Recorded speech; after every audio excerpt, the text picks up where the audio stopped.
Just have him internally monologue, and then it's a Christian film again. I haven't seen all the Kendrick Brothers movies, but the 3 that I have seen shows a really interesting story in terms of their craft over time. I'm going to upset a lot of people when I say this.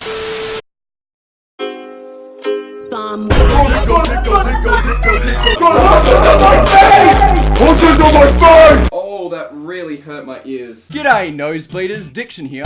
Oh boy, my face is a mess. So, as someone who is both a Christian and who loves entertainment media, a series that I've been wanting to do for a little while now is to look at movies with either a Christian message, Christian themes, or a take on biblical history, and to try and rank them in which are the cream of the crop, which ones are just, they're alright, and why are we still here?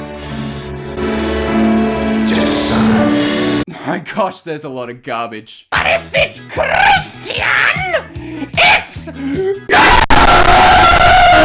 If that's your honest take on things, this is not the video for you. Why are you breathing? If you've seen IHE's Quest for the West, oh crap, I just got demonetized. If you've seen IHE's Quest for the Best and Search for the Worst, you kind of got an idea of what we're going for here. But Diction, with all the time and money you're already sending on the channel, sending really? Really? With all the time and money you're already spending on the channel, how can you justify spending even more time and money on a side project? Fair enough, and I'll tell you. It's because I can't. All around me are familiar faces. But hey, cool, but tier lists are a thing right now, hey? Let's just jump right into it! Okay, so here we have our tier list. Why are we still here? Are you doing your tier list in Microsoft Word? Yes, I am. Why are you doing your tier list in Microsoft Word? Because it's the only way I know how to do it. Stop antagonizing me! Stop bullying! Dad, please! My name's Now, the question on everyone's lips. Yo, is this person autistic? Yes. The answer to of which, yes. The question everyone's asking, the one they answer to, is Passion of the Christ S-tier worthy? Yes. Now, I know some people think that it's an overglorified gore fest, and to those people I say, you're wrong! Sorry, I can get a bit passionate about this. Passionate about the Christ! That was terrible. Now, overglorified? No. No. The tone. Crap. The tone and tension throughout the film is very consistent. The tension is boiling. Even when they're just standing around talking like, what are you bringing me this man for? I know the rule of... The historical accuracy, fantastic, but it does lose some points for... White Jesus. It's supposed to be all historically accurate, and they still have a white man playing Jesus? Which is kind of odd in one that has just such good set design. It's in the original Aramaic, which is just beautiful. But other than that, very well done. Now, on the point of the gore fest. No! My friend, if you were to see the actual reality of how bad Christ's crucifixion and how bad crucifixion was in general and what Christ went beyond that, because he was tortured before that in hopes that it would deter him from getting in trouble and it would satisfy everyone, but I can't use the same joke 3 times. It was not uncommon after getting 39 lashes from the nine-tailed fox thing, and they didn't do 40 because 40 was almost certain death. How'd they know that? Trial and error. It was not uncommon after getting 39 whips from the nine-tailed fox thing for the person's insides to fall out of their back. I don't remember that part of the movie, and if it was too little, it wouldn't really have much emotional impact, but Mel Gibson gets it. Thanks, Mel Gibson. Very cool. He gets it just right in the middle where it's not over the top and too gory, but it gets you, it hits you just right in the feels to the point where you're just like, oh my gosh, poor Jesus. I'm referencing if you haven't seen that comedy, it's called Mum. It's from the UK. It's brilliant. It's dark, but it's brilliant. But we're not here to rate that. We're here to rate Passion of the Christ, and it is definitely S tier. Passion of the Christ. The one movie that we Christians go, hey, have you seen this movie? It's good. It's really good. It's Christian. Christian movies can be good! So unfortunately, my computer has decided that it's going to breathe loudly now, which is absolute garbage, just like heaven is for real. I wouldn't normally watch this movie voluntarily, given the vibe I kind of got from it from the outset. I was at my grandma's house and she wanted to put it on, so we put it on and it was just so boring. I mean, it looks kind of promising at the start. Then, I think the problem is that normally this is an interesting story, but it doesn't translate to film. And I really think they should have realized that a lot sooner. There's some other details, but I won't go into them really now. That's more for more of an in-depth analysis, but for now, it's F tier. Okay, so the next one we're going for is Case for Christ. Now, it's by the same producer as God's Not Dead, which might initially be a bit like, ooh, that doesn't look promising. I thought the same thing when I saw that Alita Battle Angel was from the same producer as The Last Airbender, and hey, that turned out hey, that's pretty good. Come up with your own jokes. I'd have to call it B class. Some of the critics that snubbed this were actually really dumb in their reasoning, like, oh, so the main character's not Christian, and so, of course, he's mean to his wife. You do realize this is based on a true story, right? Idiots! So yeah, Case for Christ, solid B movie. It's a good apologetic movie. Next film! Speaking of B-tier movies, we're just gonna grab Amazing Grace and just chuck it right there. Probably give it a bit of space because it's good, but it's not the best of B tier, but it's still pretty solid. Not much else to say really, apart from it covers a part of history that I don't think as many people know about it as they should. So yeah, if you want a kind of lower B tier movie, if you're willing to give that a watch, I'd definitely recommend this movie. Alright, Prince of Egypt, where you are, there it is. Come at you. Oh ho ho, yeah boy! We're playing with the big boys now! This is a great film. Okay. It's good. It's just really good. This is Library. a Disney Renaissance-like movie, but by DreamWorks, and it's good. I mean, the people that were on the highest up on the production of this, 2 out of 3 of them, they went on to make The Lion King. It's just S tier. S tier, man. And look at that. We can finally say yes, apart from Passion of the Christ, there is also another good Christian movie. There can be miracles if you believe! It's just really good. It's free real estate. You know what? While we're on S tier, let's just give him the trifecta. Now, Hacksaw Ridge, here, let me just put it in. With S tier, you know, no particular order which one's better. The thing about Hacksaw Ridge is that for the first half of it, maybe it's a B movie. You like jazz? But once we actually get into the battle, right back up to S tier, and Mel Gibson. Only Mel Gibson could have made this movie. It's bloody, it's gory, the mood is dark, there's tension, there's just all that we should expect from Mel Gibson. It's back. This is a real return to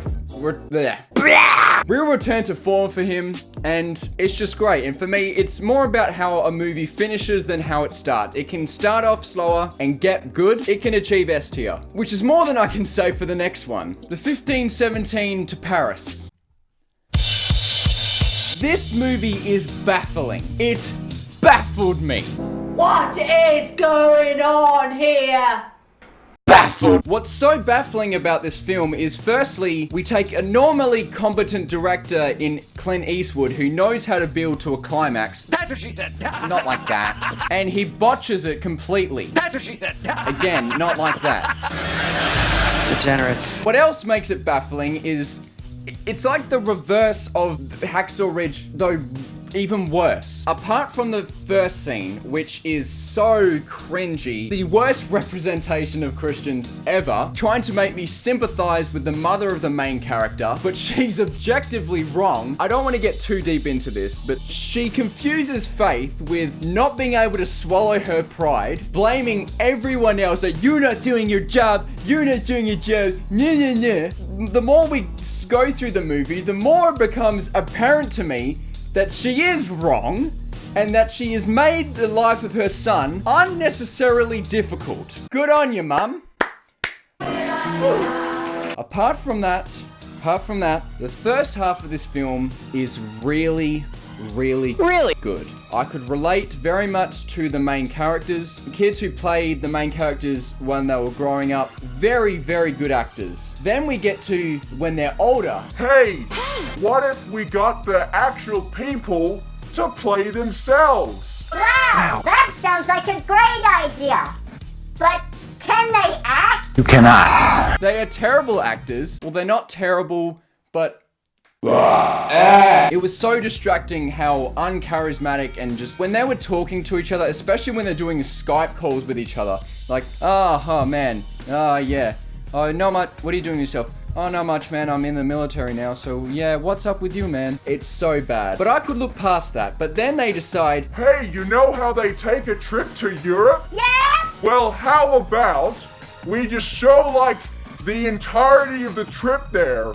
Like, they're just walking around doing, you know, touristy stuff. Well, does that add anything? I don't even know which side I'm on anymore, but Does that add anything to the plot? Nope. How long should it go for? well, when I was watching it, it felt like it went on for half an hour, and I'm like, I felt like my time was just wasted. I was just watching and like, Why is this still going on? stop it! Throughout the film, what it's been doing is flash forward, looking to what was gonna happen, and that always kind of built the tension, like, you know, this is where the movie's gonna go, and man, this is, oh boy. And it was really good for the pacing of the film, and I think that's what helped carry the first half of the film so well, in that not only were the kids relatable and stuff, but it kept bringing you back to that, and the tension would build again. Then they decided, no more of flash forwards. We've done 3 already. Let's just wait forever until we get there. Why would you do that? So I'm watching with my grandma, my grandpa. If I wasn't watching with them, I would have Possibly left the cinema. We're waiting for the climax of the film to happen. And then it's just done so weirdly, like, when is the tension? Has it finished yet? The actual tension of what's going on had pretty much finished. spiral. But it just kept silent, and it kept trying to keep the tension. No! After waiting I waited so long, and you wrecked it. And then the movie decides, Remember how at the start of the film, it was like a Christian film? In the cringy scene at the start? Yeah, I remember that. Yeah, we kind of dropped that for the entirety of the rest of the film, huh? Yeah, that was probably a bad move. How can we fix this? Oh, I know! After the climax of the film, let's just have him internally monologue. And then it's a Christian film again! Yes, that's brilliant! but it's not.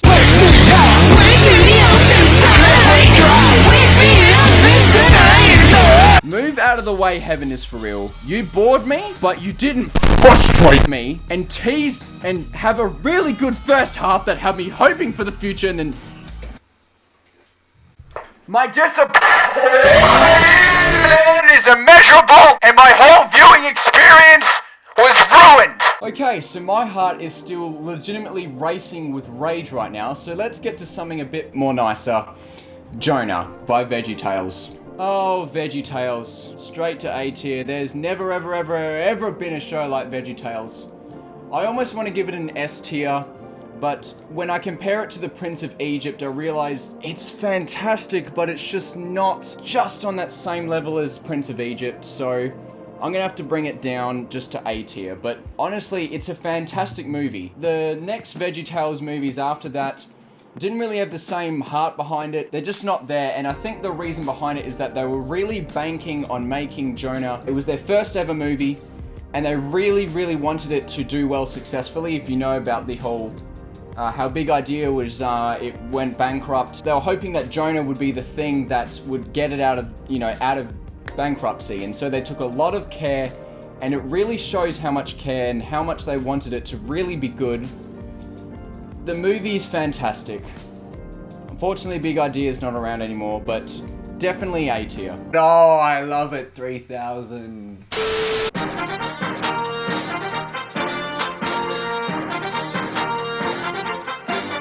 We want to do a new show in a theater in front of a real audience called The Veggietails Show!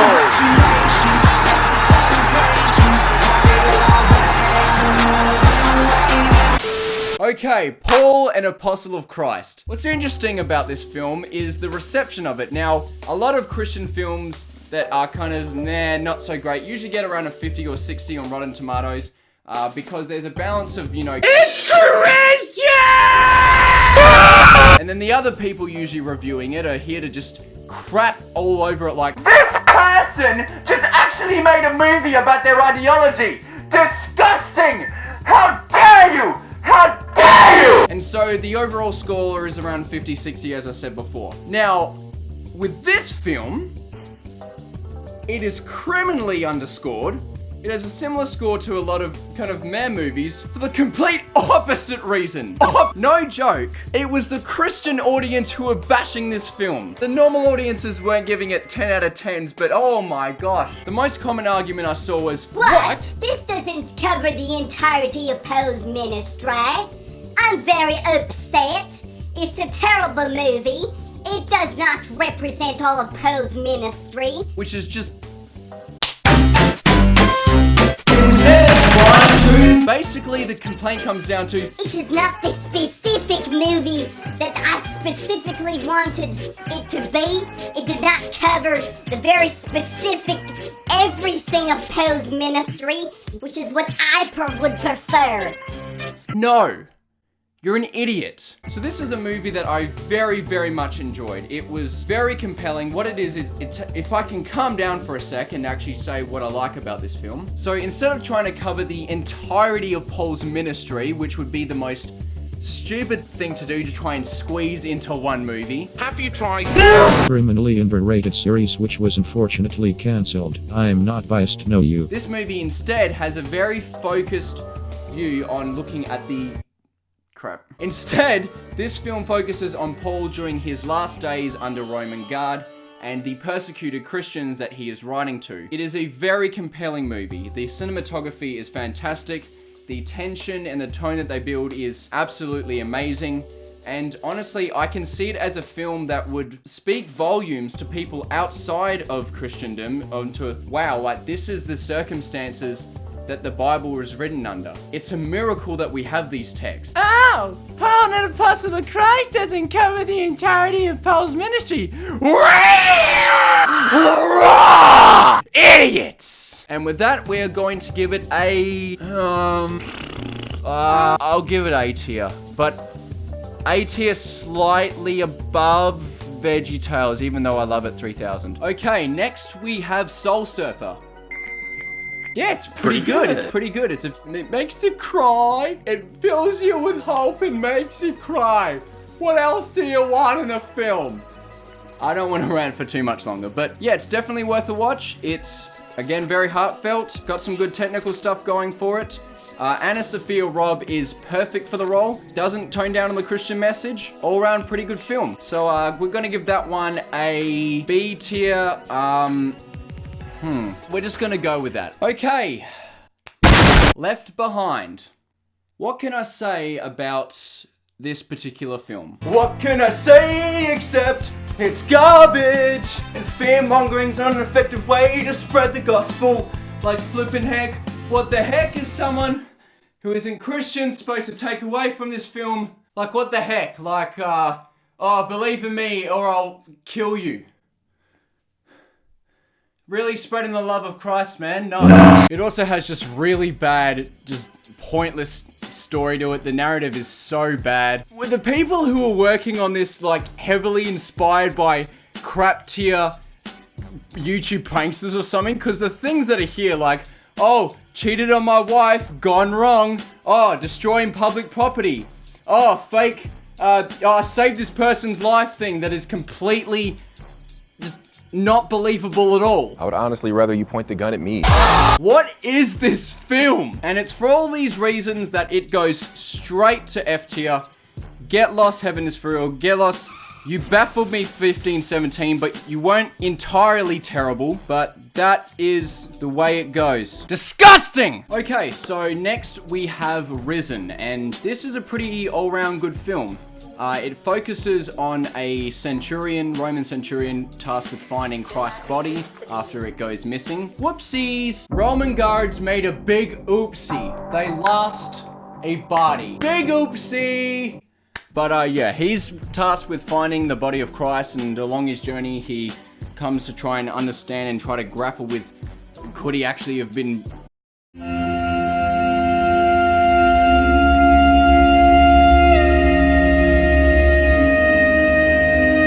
resurrected. Really good film. I wish I could say more about it. There's just little things here and there that I think are really good. I'll have to save that for if I ever get to do this proper review series. So for now, I forgot.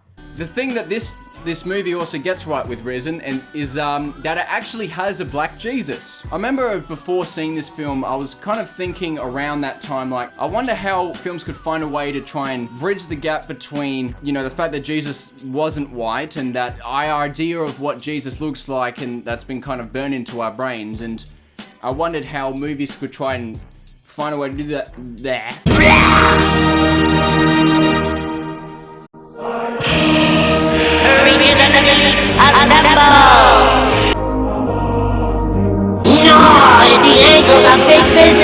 Kudos to this movie, they do it really well. It's very clearly, visibly Jesus, but he actually is Middle Eastern. So yeah, big props to Risen for doing that, and I hope that what that will do for the future is that will start to pave the way for more Middle Eastern Jesus. Who knows how the image of Jesus will now change over time. I hope Risen will have an influence on that, but for now, yep, it's a good one. Is it better than Case for Christ? I don't know. That is our final, for now, order of B. Okay. Okay.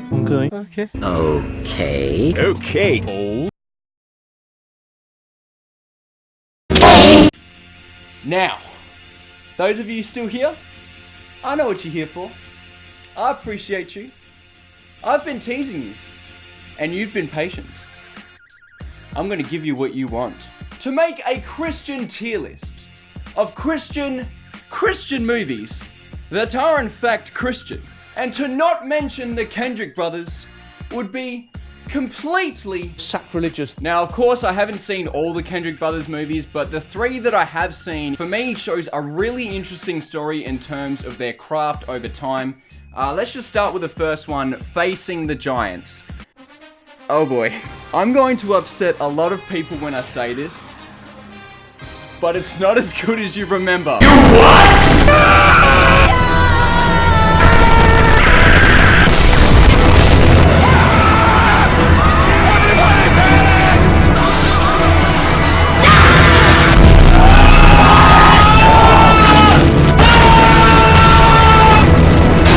Whoa, okay. Whoa. Hey now. You're an all-star. I believe this is the second movie that the Kendrick brothers did, and it shows. I really want to be nice to this film. It almost hits all the things that it's trying to do. One thing that I will say is that it has a great sense of humor, which is something that does carry on into the next one, Courageous. Not so much in Warring, but we'll get on to that. But I feel like the film was just a bit too ambitious given their resources at the time. I think if they were to do it again now, they could absolutely nail this movie. But as it is, the acting that they have to access to is subpar at best and just awful at worst. And there's just some hilariously bad scenes that I'll get into if I can do proper review of it. An F in English? You speak English. Acting's not great. The technicality, the production value, it's just really not there. There's a real disconnect between the team that you see the characters portray and the team on the field. It's like you just can't see and connect the two very well. In terms of story, it's got some issues, some writing issues, and it just doesn't hit those emotional beats that it's trying to. I know everyone's gonna at me with that one scene that's really good, and it is really good. You know, the one where the coach is like, keep going, come on, keep going. He's like, it hurts. I know it hurts. Keep going. Why did I waste my life making this video? Don't you give up. As it stands, it is an E tier. Okay, next we have Courageous, and boy, this is where it gets good. Right from the opening scene, the Kendrick brothers show a real growth in what they've been able to learn in their craft. This, for me, is the peak of the Kendrick brothers. The writing is solid, the acting solid, the camera use and the technique, the production value, solid, the emotional beats, solid. And the sense of humor, oh my gosh, there's this one scene where I don't want to spoil it. It had a lot of impact within the Christian world itself. My church actually started doing a series where they will have sessions for fathers. They were learning about, you know, what a godly father is and stuff like that. It tried to challenge fathers within the community and within the church, and I would say that it did really have the impact it wanted to, and just it really shows how much that they have learned and how much they have grown and how much they have progressed in their craft. So I'm gonna give it a C tier, but I really want to give it higher, but oh gosh, it is the highest C that a C could possibly be to a B. Stuff it. I'll just give it just B tier. Just. War Room. Oh boy. What happened, War Room? After seeing Courageous and watching it multiple times, one time with my dad where we both cried like babies, the Kendrick brothers were really on my radar and I couldn't wait for their next film. But then their next film came out and it was War Room, and just... it's generic. It's generic, the acting performances are really corny, the really great sense of humor that they had before has been swapped out for cheesy, corny, widespread appeal that's just awkward and terrible and, to be honest, cringy. Unfortunately, that's the big problem with this movie. It's cringy. I wouldn't want to show this to any of my Christian friends or non-Christian friends. I don't want to watch it again. And it does have some emotional scenes, and honestly, I think the best performance is the dad, but the mum just phones in her lines a lot of the time. It's really like, oh, this is such a lovely house. It's like, also the old lady does a good performance, but there's just issues with this film. Its tone is terrible. If you've seen the other Kendrick brothers films, you know that they very often do kind of men's issues with, of course, Facing the Giants. There was feelings of inadequacy and not being a good provider, feel like he was losing his job, not doing well on the field. He felt like medically he was the reason that he and his wife couldn't have kids, feeling completely inadequate as a man. Then with Courageous, it's about fatherhood and, you know, raising your children and being a good father. War Room, they try to go a bit more wider in their kind of reach, and that's the problem. It's just generic. It's everything I hate about generic Christian entertainment. And this is something they did in Facing the Giants too, but Christian filmmakers, when you make a fictional movie, a script that you've written fictionally, scenes where a revival happens or a miracle happens aren't impactful if it's fiction. If it's based on a true story, go for it. But a fictional movie, when one of the miracles in this movies happened where they stopped someone who was trying to rob them, I just cringed so hard. Oh my gosh. In terms of the production value, it's not terrible, and it does have some impactful scenes, but the one impactful emotional beat that they hit, it took forever to get there, and it felt like it took forever, even though it was pretty early on in the film. So, unfortunately, for me, this is a huge step back, so I'm gonna have to give it a D tier.